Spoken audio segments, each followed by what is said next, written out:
It's Saturday, which means we need to science you up. Welcome to May 3rd, Science Saturday for the Daily QCI. I'm recording this a little early because I'm going to be doing a backyard ultra in Lethbridge, Alberta. When you're looking at this, it's hard to tell what lap I'll be on. I'll fill you in on that on Monday. So let's get to it.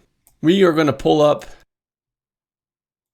the Journal of Evidence-Based Dental Practice, and we are going to look at just this first study.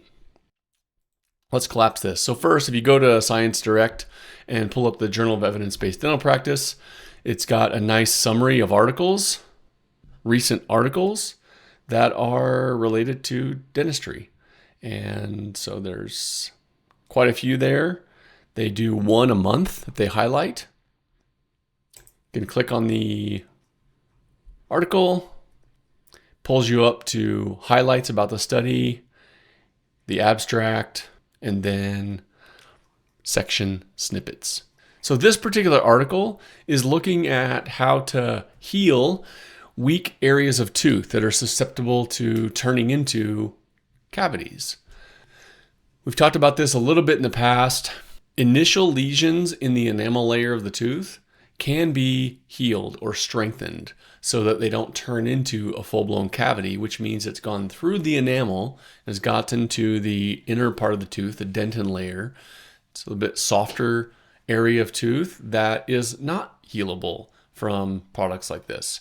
Once a cavity gets through the enamel, then we need to do a filling. So when you hear people talk about, oh, you don't need fillings anymore, you can heal cavities, that's only sort of true.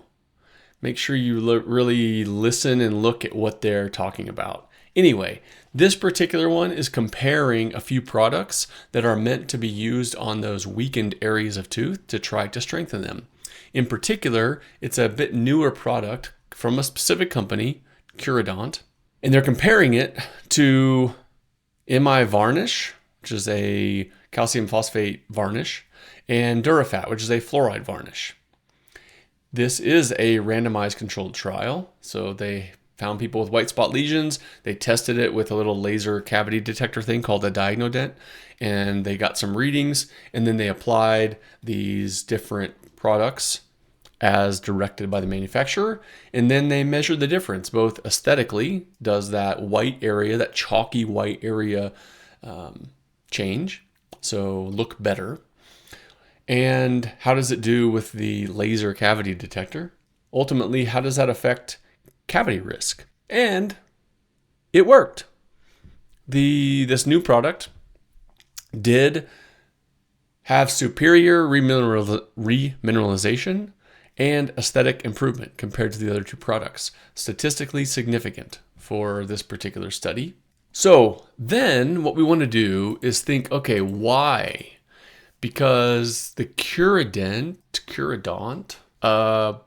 specific formula, so they call it a biomimetic system for guided enamel remineralization. So that's basically saying that it is like you, and guided enamel remineralization means that they are specifically applying it to an area of the enamel to get it to strengthen.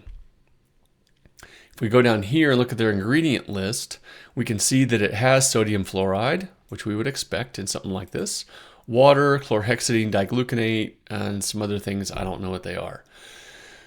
They described the mode of action, saying that it's happening through capillary action. So why was it more effective than the other things? Is it more soluble by the tooth? Does it soak in better? Does it penetrate deeper? And why? Is it one of these ingredients here that I have no idea what they are? Or what's making it? I don't have the answer.